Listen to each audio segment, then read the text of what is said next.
Kakampi ng bayan. Kasangga ng masa. Kapanalig ng batas at hustisya.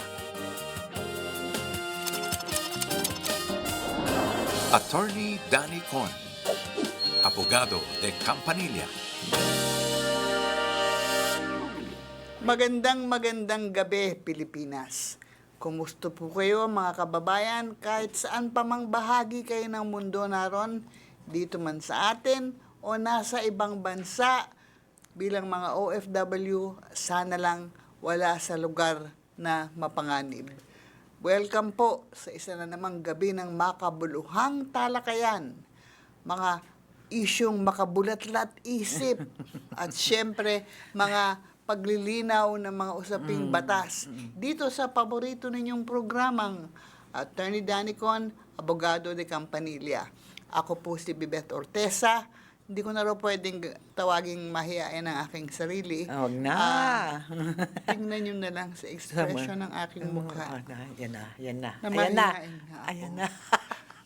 Ang inyong sawsawera ng bayan. At ako naman talagang sumasausaw lang dahil ang talagang nagpapaliwanag ng mga issue ay ang ating abogada de Campanilla, si Attorney PG Gala. Hello po sa lahat ng mga nanonood sa amin sa Facebook, sa YouTube, at saka sa Signal. Hello po sa inyong lahat. O nga, sana lahat kayo safe. Oo. At wag na tayo lumayo dito sa Pilipinas rin, di ba? Wag kayong Correct. sa mga nababalitaan nyo sa news wag kayong masyadong ma-stress. Although nakaka-stress talaga, di ba? Oo, paano naman yung iba nga lang nagbabasketball tapos nagkakabarilan sa basketball court. Oo nga, na-resolve na kaya yun? Nahuli na ata, di ba? Oo, nahuli na. Pero ang kanyang explanation, kasi daw ang ingay nila. Ay, Diyos ko naman. At saka, ang tandaan ko dyan, siya parang recidivist. Meron, Yeah. Di ba parang meron siyang Nagawa kaso? niya na dati.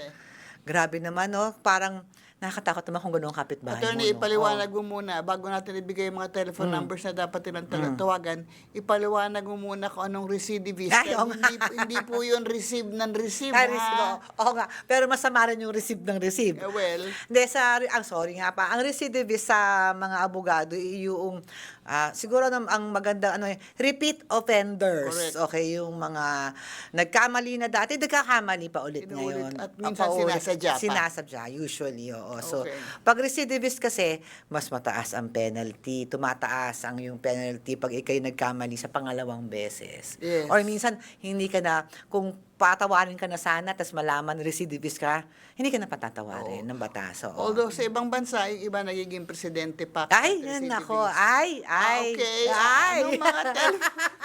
Anong mga telephone number ang pwede bigla tayo, nilang tawagan? baka biglang may missile na bumabaksak dito sa TVUP, wag naman sana.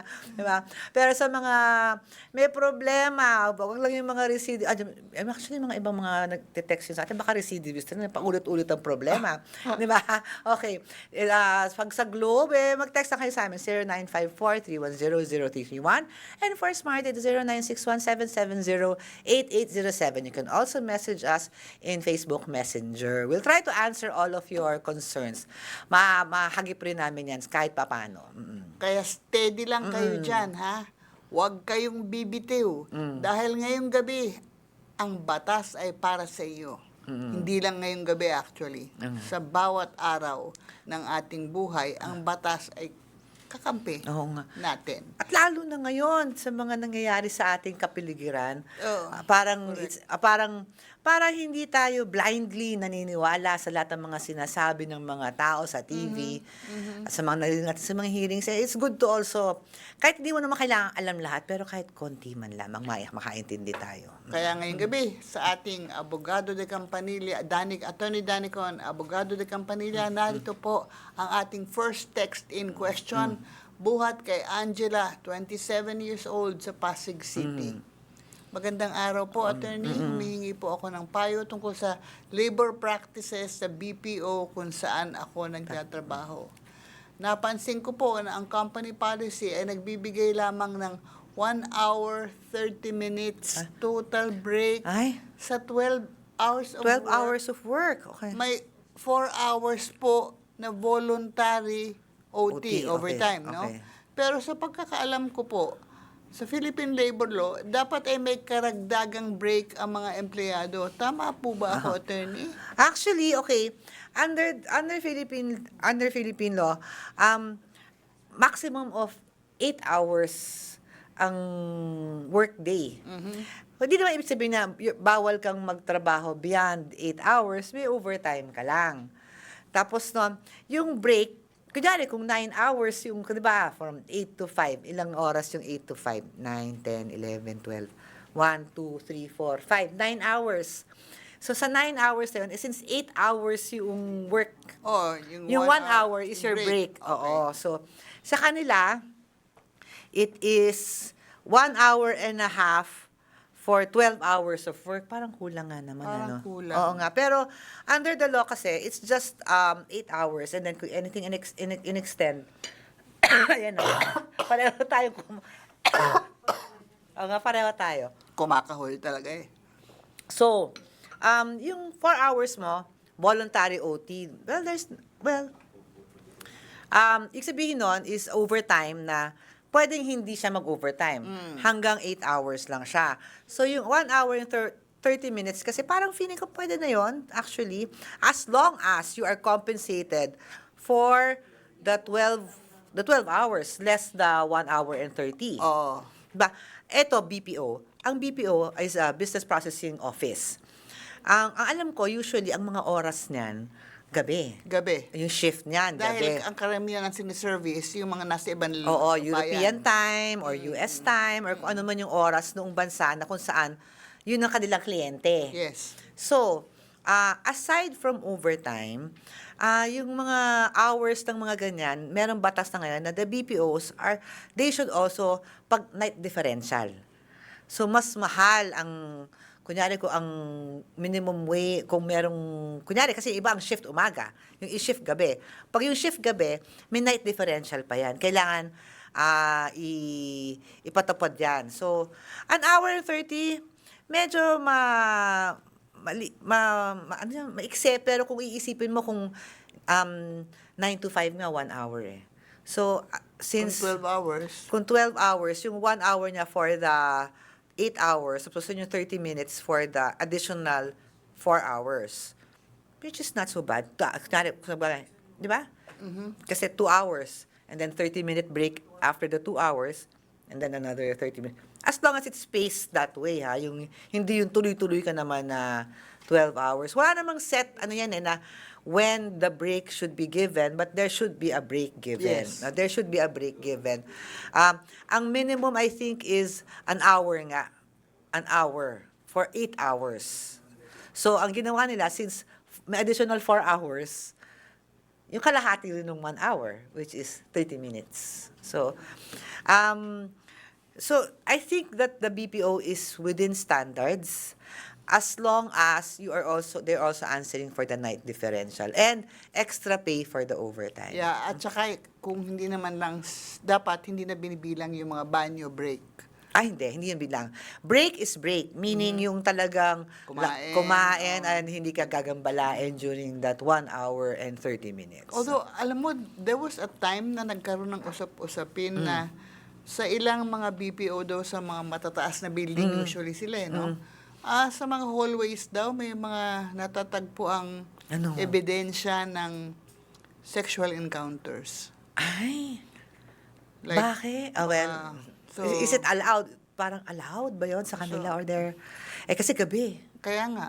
Gabi, tsaka parang hindi sila antukin. I don't know. Pero Hindi sila siguro, antukin. baka, Imbis na- although baka naman sa panahon ngayon ng CCTV, Oo. baka wala na Hindi yun. kasi alam mo, actually, maybe because ngayon, ang alam ko sa BPO, ang ganda ng mga benefits. In short, yung mga meron silang yung kompleto ang pantry, kompleto ang meals, at saka meron silang sleeping area talaga. Oo, meron. Kasi yung kung sila'y napagod at pwede silang humiga at umidlip during their break if they want to rest. Eh, syempre, kung meron na nga Hindi, at tulugan saka, eh. yung mga empleyado din naman, nagtutulungan sila. Kasi like, meron akong pinsan, nagkatrabaho sa isang Oo. BPO na ganyan. Actually, sa mga policy nila, bawal.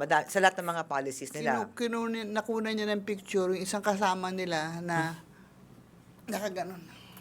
Ay, bawal yun actually yung to take a picture of someone without their Oo, consent. pero pinakita lang niya sa akin, which I deleted Ah. kagad. But sabi nga niya na, yung mga ganun daw, hindi na nila sinusumbong sa kanilang pinakabisor. Yung Ah. mga 15-minute nap, sige.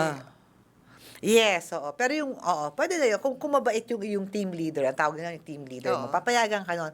Tsaka, kahit ako, pag ako nagtuturo, usually my class is 3 hours, at that, an hour 30 mark, nagpapabreak ako eh. Kasi, may study na ang the brain of, pag nag-estudyante, Yeah. after an hour and 30, medyo wala na masyado na-absorb yan. So, in fact, sa UP Law School, ganun eh. Kung ang units mo ganun, walang choice yung professor, magdalawang klase ka. So, breaks are important, di ba? Work-life Okay. balance, kumbaga. Ngayon, dito naman sa ating caller on standby, narito si Ruby ng Quezon City. Uy, ang ganda naman ng pangalan. Ruby! Hello po. Hello. Hi, Ruby. Hello po, attorney. Hi, Ruby. Hello po. Magtatanong lang po kasi ako kasi ganito po yung nangyari. Simple lang naman po yung katanungan ko. Ano nga? Parang ayaw pang tanungin ni Ruby. Naiwan ko po kasi naiwan ko po yung isang valid ID ko last year Saan? sa isang event, sa isang building. Okay. Tapos? Umatid po kasi ako ng event sa Pasay. Okay. Tapos, ang tanong ko po, attorney, hihingian po ba nila ako kapag binalikan ko yung ID ko? I mean, hihingian ba nila ako ng affidavit of loss? O naman. Saka, magpapare-issue ka ng ID? Oo naman. Usually, kung affidavit of loss ang hinihingi sa'yo, kunyari kung government agency ang nag-issue sa'yo niyan. Saan ba nawala? Sa Pasay. Alam mo kung, ay nahirap ngayon. Yes po, sa Palma Hall. Sa Palma Hall? May Palma Wala. Hall sa Pasay. Yes, Oo. yes po. Okay. Yes po, meron. Pasensya ka Malapit na, po Ruby, sa ha? Events Place po yun. Events place? Malapit sa... Yes po. Naku, Malapit check sa mo muna, casino. check mo baka may gumamit na nung ID mo ha. Wala namang gumamit. Hindi ko nga po alam eh. Pero nag-email na ako sa kanila. Pero ang problema ko kasi, last year ko pa siya naiwan doon. Ay, ano man. Lagi ko pang... Ruby, ano gagawin namin sa'yo? Ay, basta ang gawin mo ganito ha. Kung sino man yung nag-issue yan, kung ano yan, i-inform mo na naiwan mo para baka kung meron naman gumamit, baka gamit, alam mo, identity theft. Yeah. Diba? Identity theft ngayon, naglipa na. If they have your one valid government-issued ID, ang dami na pwedeng perwisyo sa'yo. So, asikasuhin mo agad yan, please. Okay po. Thank you. Tsaka alam mo, warning sa lahat, no? Oo. Yung mga ID ninyo, hahawakan yung maigi dahil yung mga ibang nagpapalaminate lang sa medyo tabi-tabi, nababaklas yung lamination. At nakukuha yung mga chip. Naku, hindi lang yung nakukuha yung chip, yung picture aalisin, tapos picture nila ang ilalagay doon. Ay! Ang bad naman nun. Ay, tapos yung iba, hindi man lang babaklasin. Kung hindi, papatong yung kanilang picture, okay? Tas- Pagkatapos, kukuha na ng picture. Ang ganda pa naman ng mga cameras ngayon para Oo, totoo. Diba? So, kaya mag-ingat yung mga ID po na ganyan. Oo, actually, pag ako, kunyari ako, nawawalan ako ng wallet, usually nga, di ba ngayon, parang konti na lang ng taong, ulit na talagang walang pera, pero hindi usually nagdadala ng cash. Yeah. Di ba? So, hindi mo pinanghihinayangan yung cash eh. Ang pinanghihinayangan mo yung IDs. Yes. Tsaka yung mga credit cards mo kung meron ka man, driver's license. Ang hirap kunin, ang hirap balik, ang hirap pag-iingatan. Kaya minsan ako, pag ganyan, talagang kailalaliman ng bag ko yung mga ganyan ko kasi para mawala na lahat pag lang yung mga yun eh. Kasi ako nga, alam ba, yung senior ID, no? Bagamat alam kong hindi pa ako mukhang senior. Hindi nga. Yung senior ID ko, iniiwan ko sa bahay. Oo. Nandito sa cellphone ko. Pwede na yon. Para magamit. Ang nire-request ko lang, pag halimbawa yung waiter lumapit, kukunin lang yung number ko at Yes. yung name. At wag nang picturean yung ID mo. Hindi, at wag nang dalhin yung aking telepono doon sa... Ay, yung mga ibang magagandang establishments ngayon, kahit credit card, they don't take your card anymore eh. Meron silang terminal, lalapit Yes, sa'yo. Ikaw na yes. ang mag-ano. Kasi nga parang baka naman, madami kasi yung mga, hindi mo alam ba, tama ba yung, ninakaw na yung details mo at Oo, gagamitin correct, ulit. correct. Diba? So, actually for the senior ID, one good tip is that you don't need your senior ID anymore to avail of the benefits actually. You just need one valid ID indicating your age. Yeah. Indicating your age. And if it can be clear na you are above, you're 60 and above, you can demand for the benefits, diba? So yun lang yun. So itong si Ruby talaga mga bata diba? Oh, she sounded young eh. Diba? Ayan. Yang, oo. Okay. Kaya wala siya pakialaman. 1 year kung tayo matatanda. Mababahala tayo dyan. Buhat naman ngayon sa Paranacue. Si Kevin, 27 years old. Magandang gabi. Magandang araw po, attorney. Isa po sa mga kaibigan ko ang nabagsakan Ay! ng kisame sa airport. Nabalitaan ko to. Pero safe na naman po siya ngayon. Mhm. Nais lang po niyang malaman kung maari ba siyang magsampa ng kaso para sa abala at posibleng pinsala na dulot ng insidente. May karapatan po ba siyang humingi ng danyo sa ganitong sitwasyon? Oo naman. Oo naman. Ang tinatawag namin sa batas yan ay, sinulat ko nga yan, hindi natin naman, tort. T-O-R-T. What's a tort? Tinuturo yan sa sa law school, tort and damages. Ayan, kinuan na. What's a tort? A tort is a civil damage not arising out of contract, which causes damage to other persons. Diba? Harm, injury, loss. Kung basta kumbaga perwisyo na hindi dulot at hindi kontrata. That's a tort. Now, pag tort, yes, civil law will cover. Diba? If anyone who causes harm, injury, loss to another through their own fault, then the one yung taong na perwisyo, pwedeng magkaso for tort and for damages because siya yung may kasalanan. So, nabagsakan ng kisame. Syempre, ang una mong kakasuhan, airport. Tapos yung pangalawa, ito magandang tanong to kasi airport, usually di ba ang mga airport under government? Yes. But can you sue the airport? Yes, you can sue the management of the airport. And usually the airports are GOCCs. Ang tawag namin doon, government-owned and controlled corporations ang nagtapatakbo ng airports natin. And pag korporasyon yan, ibig sabihin yan, they can be sued because they are performing commercial functions. Nung lumabas nga yung pictures nung bumagsak na kisame dun Nakita sa ko yun. airport, Diyos nakita ko, ko nakakaawa naman. may nag-comment. Ah. Gets ko pa yung nagbagsakang kisame sa isang one of the airports sa Dubai.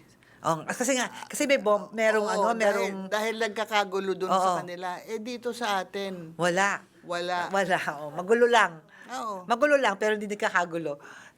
Nakita ko yun, sabi ko, nakakaawa naman to na parang, kung OFW yun, paalis pa lang sana. Oo. He or she will miss her flight. Wala na naman sa trabaho. So, yun ang mga i-account mo pag ikaw mag-ano ng tort. Hindi lang yun doon sa injury mo, for the loss that you Yeah. suffered. Oo. 'Di ba? So yung importante yan. For example, kung yung kaibigan mo dahil sa nahulugan siya ng kisame, mukhang okay naman raw. Pero kung nahulugan ng kisame and ang nangyari, hindi siya nakasakay sa eroplano. Okay, yeah. Okay. Dahil Pero nga yung incident na yun, sa arrival. oo. Yung nangyari dito sa atin, arrival area. Ang kasama rin doon, for example, kung hindi siya nakapagtrabaho ng 1 linggo, 2 linggo, hindi siya Yeah. nasweldohan. Correct. Pwedeng hingin yun ng iyong dahil sa nasulugan ako, hindi ako makapagtrabaho, I lost income. So, pwede niyang hingin yun. So, good luck. Naku, Diyos ko, sana man lamang ayusin yung mga ganyan. Ay, naku. Anyway. Okay. Yung mga dapat ayusin, ang inaayos tayo eh. Okay. Anyway. Bulacan ulit, sa lupain ni Francisco Balagtas. Oy, masarap ang kanilang leche flan. At saka mga pastillas. Ay, oo. Trisha, 28 years old. Magandang araw po, attorney. Naghahanap po kami ng isang missing person at may impormasyon kaming posibleng naiwan siya sa isang gas station. Wow. May hawak na po kaming request letter mula sa pulis para ma-review ang CCTV, pero tumanggi po ang establishmento. Oo. May karapatan po ba kaming pilitin sila Yes, actually. na magbigay ng access o may legal na paraan ba para ma-obtain ang footage? Yes. Yes. Actually, okay. Una, private CCTV kasi ang mga CCTV ng mga gas stations. So, ang una mong gagawin is yung kung ganyan, una request. Kasi private, di ba? Request. Lalo na kung ang image, ikaw, kunyari, kaya na-request, nandito ako sa establishment nyo ng gantong araw. Kasi it's your own image. Yeah. Diba? In this case, it's a missing person, so meron silang mahal sa buhay na nawawala at nabalitaan nilang ganyan. At kung may pulis na request, hindi ba nila kasama ang pulis? Kasi pag kasama nyo ang pulis, walang choice ang establishment. ang naibigay, lalo na kung may valid Correct. investigation ang pulis. Ngayon, kung ayaw nilang gawin yan, una, okay, wag niyo muna kayo magkaso kasi letter lang ng pulis ang sabi niya na meron ng authorization ng pulis, may request yung pulis. Pero sila yung pumunta.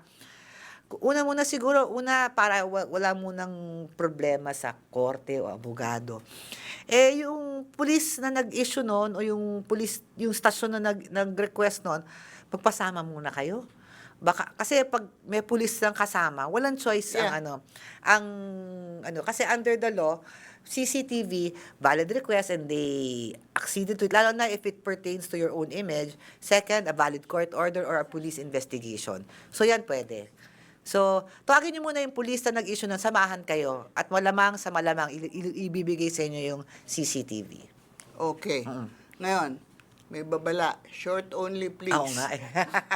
Ito na nga. Buhat sa Lian, 27 years old ng Maynila. Hi po, attorney. Nagbahayad po ako ng down payment sa inuupahang unit pero hindi ko po ito na-occupied dahil paulit-ulit na-delay sa renovation. Nag-agree po kami ng landlord na ibabalik ang pera once may bagong tenant. Pero ilang buwan na po at kulang pa rin ang naibabalik. Ngayon po nakaschedule na kami sa barangay hearing. Kung sakaling magkasundo kami pero hindi pa rin siya magbayad sa napag-usapan, maaari po ba siyang kasuhan sa small claims court for breach of agreement? Yes. Sa small claims, kasama dyan ang mga disputes sa lease agreements. It may be rental or ito, pagsoli ng advance. Okay. At hindi naman sila nag-agree sila na hindi nila itutuloy kasi ang tagal ng renovation, di ba? Mukhang isosoli na lang yung advance, iba na lang sila pupunta. Yes, that's perfect for small claims. In fact, yun yung mga purposes ng small claims na hindi mo na kailangan ng abogado. Assuming na below 1 million yung deposit mo. So to clarify, pag small claims court, pagka below million, you don't need a lawyer. You just present the facts. You just present the facts, merong form yan, and the court and the small claims court will render judgment, much like any other court. Maganda yun kasi nga naman, di ba kung maliit lang naman na amount, mas malaki pa ibabayad mo sa abogado eh. Oo. And if it's a civil claims, yung utang, ganyan. Kaya na-devise to na natin nga maliit lang, 400,000 yung limit. Ngayon, tinaasan na to 1 million. So, kung ganun man lang, kung yung claim mo below 1 million, mag-small claims ka na lang. At kung hindi kayo magkasundo. Ngayon, tanong niya, kasi kahit na nagbarangay sila, pero nagkasundo. Usually, pag nagkakasundo sa barangay, kasi nagsa-sign off na. But that is a compromise agreement. Ngayon, kung nag-violate pa rin sila dun sa compromise agreement, of course, you can now go to small claim kasi hindi natupad yung napagkasunduan sa barangay. So, go ahead, di ba? Meron nga yung mga nagpapakute dyan Wow, basta less than 1 million. Small na pala ngayon ang less than 1 million. Well, yes, small yan. Alam mo, sinagot ko doon sa nagpakute na yun. Sa mahal ng gasolina ngayon, small nga yan. Oo, kakapag-gasolina ko lang kanina. Halos doble na yung kung ano yung normal kong Pero pinapakarga. alam mo, may nag-post sa social media, kinumpara yung increase ng prices ng fuel at gasoline, no, sa Singapore, sa Indonesia, sa ganyan, miski sa Amerika. Ang isa sa pinakamataas sa Pilipinas. Bakit? What? Talaga, makita nga yan. Hindi ko alam yan. Pero hindi, ramdam ko. Ramdam ng lahat na ang grabe, diesel. Actually, alam mo, ang taas. Natataka nga ako, diesel yung pinakamataas yung jam. That's, sa atin ang ating ekonomiya, ang ating, yung sa mga nagko-commute, lahat yan diesel, Mga truck, yung mga jeepney, mga tricycle, lahat ng mga bus. Majority of those are diesel. So, at yun pa yung tinaasan ng bonggang-bongga. That's so anti-poor for me, Kasi, and it grind, talagang maiipit talaga yung mga walang sasakyan. Kasi, ang mga walang sasakyan, ang mga nagko-commute, ito na nga, nilabas na nila. Oo nga, tayo nga, 81.6% ang increase. Walang sinabi. Winner tayo dyan. Oo. Winner. For once. Mga kaibigan, sa mga ganyang bagay na lang tayo nagiging winner. Oo, winner. Wala. Kung Miss Universe tayo, Miss Universe Oo. ng Philippines dito, Kukoronahan na tayo. Nga. Kasi naman, Vietnam, 45%. Thailand, 9%. Ang Indonesia, 0. Kasi ang Indonesia, may sariling langis. May sariling langis. Oo nga di ba may na-discover sa Malampaya na gas reserve? Sana magamit na natin yun. Sabi nga nila dito, kaya daw nakakapagtaas ng presyo ng langis yung ibang istasyon dahil magaling silang maglangis. Actually, okay. Sa totoo lang, kasi we're an archipelago. Yeah. So, and we don't produce oil yet, di ba? Naiintindihan ko na medyo mas mataas ang langis kasi madaling pa sa atin Kaya nga. Ibabarko pa. Unlike yung iba, land. Di ba? Mas yung transport cost. Pero 80% naman. Hindi na makatarungan yun. Ay, nako. Anyway, sige, closing na. Nagagalit na sila sa atin. Kasi langis ang pinag-uusapan. Talagang kahit hanggang 1 oras pa kaming magreklamo dito, kaya, no? Okay. Sa lahat po ng mga nag-text, nag-comment, nagpadala ng katanungan sa aming Facebook page, huwag po kayo mag-alala. Hindi man natanong inyong katanungan ngayong gabi, darating din ang araw na maitatanong namin dito. At kung hindi man maitanong, manood kayo sa amin gabi-gabi at matutuklasan ninyo na may nakahawig ang kaso ninyo. Yes. At doon yung makukuha ang impormasyong gusto nyo. Yes. Ako po si Bebeth Ortesa, ang Alam mo, mabini sausawera ng bayan. napaka-telegenic mo talaga. Dito mo Mama. nakikita kita ngayon, no? Ang ganda. Di ba? At ako ayoko magpanggap. Ako po si Atty. PG, ang inyong abogada de Campanilla. Proud mataray. Proud. Bye!